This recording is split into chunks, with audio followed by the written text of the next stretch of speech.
In this video, I'm going to share with you some of my absolute top tips to improve bladder function in multiple sclerosis. That's right, we're going to talk about pee and how to control it. Don't turn away because all of that starts right now.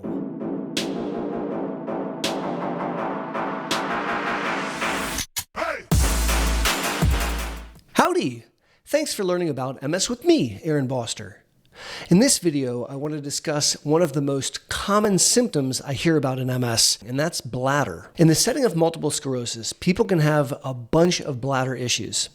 Some people have what we call overactive bladder, where they have a sense of urgency and they have to pee right now. And if they don't go right now, they're going to go anyways. Sometimes people can't make it to the bathroom. Sometimes they will literally wake up peeing themselves. Overactive bladder can also result as frequency, where you're constantly getting up to go to the bathroom multiple times all day long, way more often than your friends, and getting up multiple times a night. There's also a different kind of bladder problem that people with MS can have, and that's urinary retention, where their bladder's full of urine, but they can't empty it.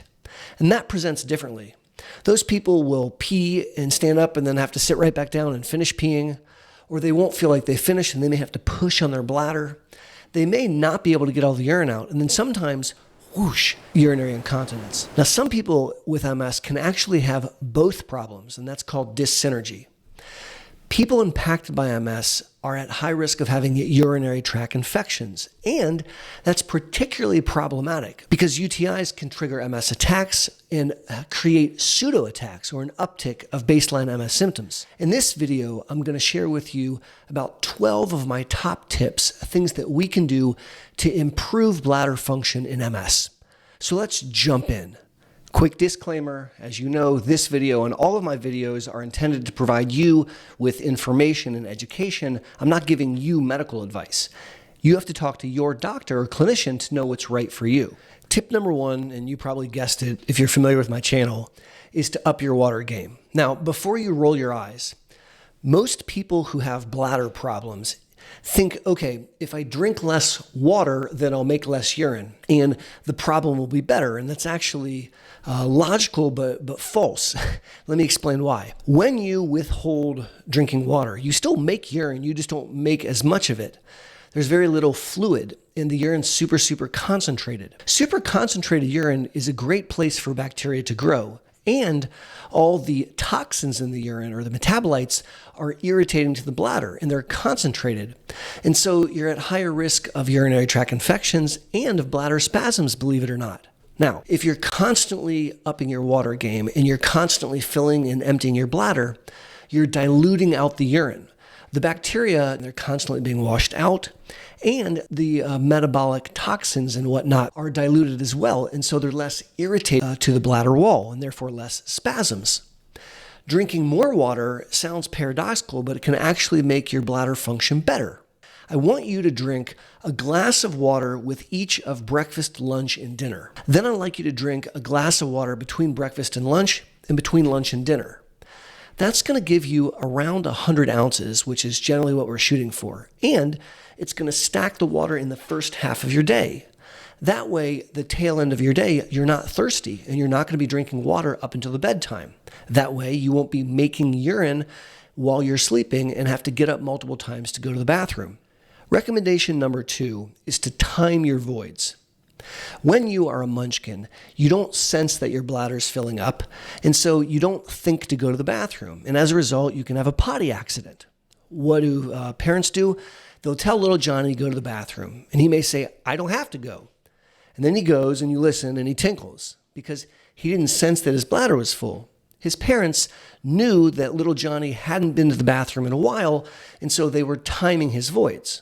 Now, as little Johnny grows up and as his nervous systems develop, he learns to sense his bladder. And so he learns to sense it's starting to get full. I still have time.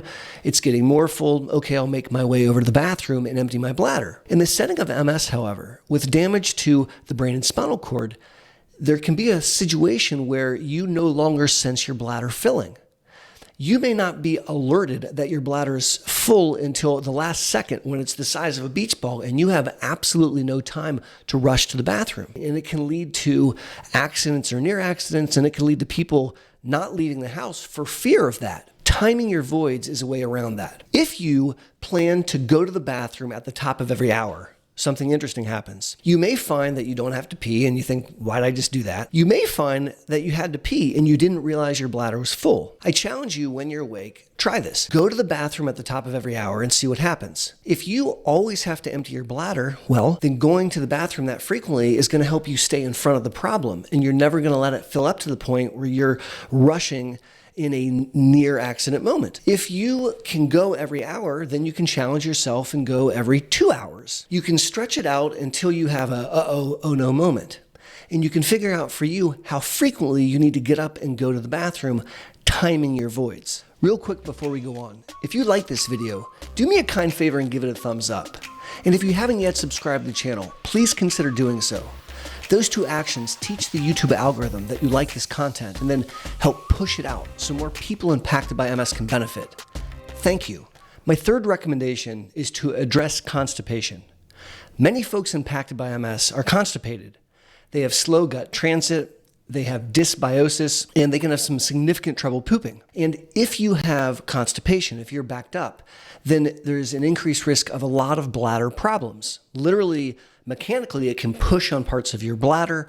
It can increase the risk of urinary tract infections, etc. So spending some solid energy, pun not intended, sorry, in trying to control constipation is super important. Now, I've made several videos on how to combat constipation on this channel, so I'll throw a card up here and you can check one of them out if you like. Number 4 is avoiding bladder irritants. Certain things that you drink, for example, alcohol and caffeine, turn out to irritate the bladder wall. Now, I'm not saying you should never ever consider doing them, but if you're having trouble with bladder control, particularly overactive bladder, please keep in mind that coffee, pop, a beer, or a mixed drink may really irritate your bladder and exacerbate your bladder symptoms. Warning that tip number 5 and tip number 6 have to deal with sex. So if that's a sensitive topic and you rather not listen, please fast forward to tip number 7. Tip number 5 is postcoital voiding. In English, going pee-pee after you have sex. When you have intercourse, there's a lot of friction and you can have bacteria that crawl up the urethra, increasing the risk of honeymoon urethritis or a bladder infection because of sex. So after you have sex, go to the bathroom and void. Tip number 6 is an extension of that. Some people, despite postcoital voiding, they still get a UTI with almost every time they have intercourse. And in those situations, we can give them a prophylactic antibiotic that they take after intercourse. So not only are they doing postcoital voiding, but they're also doing a postcoital antibiotic.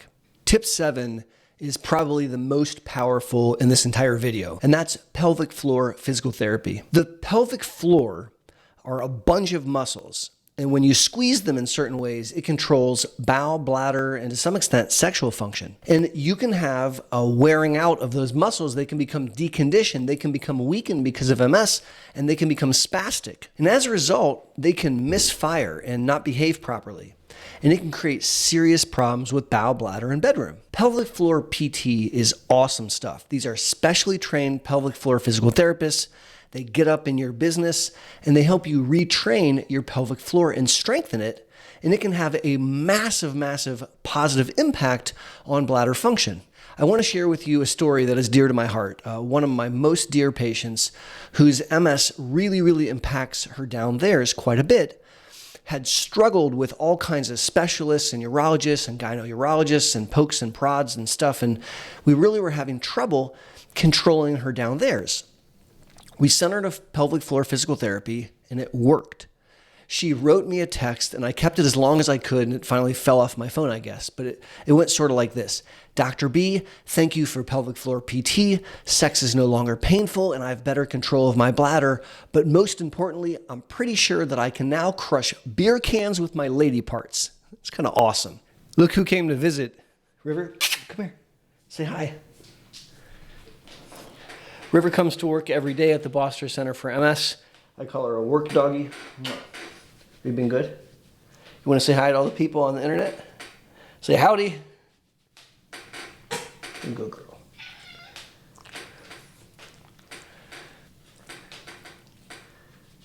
Oh, you want to go lay down? She's awesome.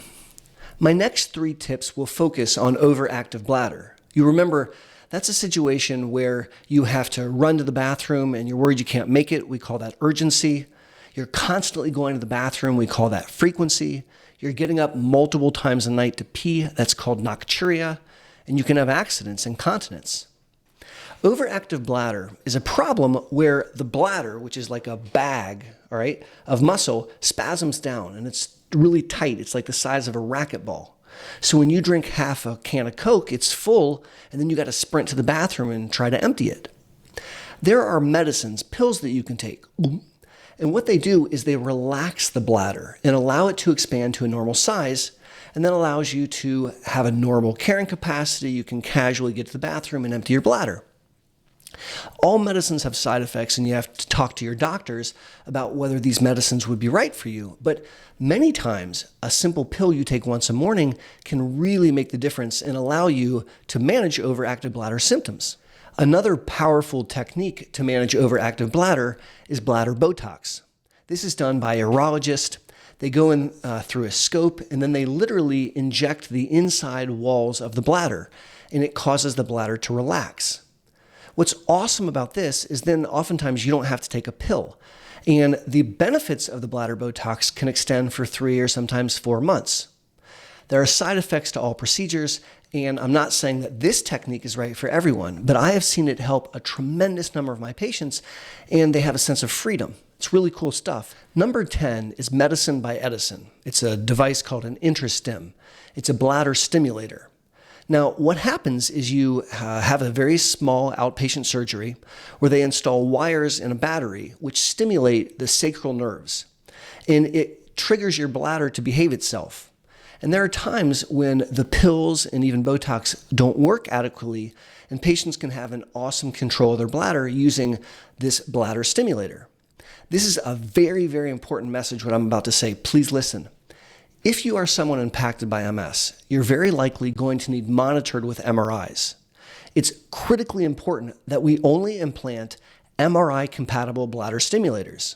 Presently, I make this video in 2022, there are many bladder stimulators that are MRI compatible, but there are still some out there that are not. So make sure that the urologist knows only to implant an MRI compatible stimulator. I've had situations where we have to have a second surgery and have an incompatible stimulator removed from someone so that we could image them properly and monitor their MS. My next 2 recommendations will deal with bladder retention. This is a different problem, which manifests as I can't empty. I strain, I push, I may sit down to pee and stand up and then have to sit down again. I may have to lean forward, I may leak a little bit, and sometimes I may just completely empty my bladder. The problem with bladder retention is that the bladder neck, the urethra, is tight, and you have a bladder that's trying to push urine through a tight little swizzle straw. And so it is tough to get it out. One of the major problems with this is you leave urine in the bladder and it can collect bacteria and you have an increased risk of urinary tract infections.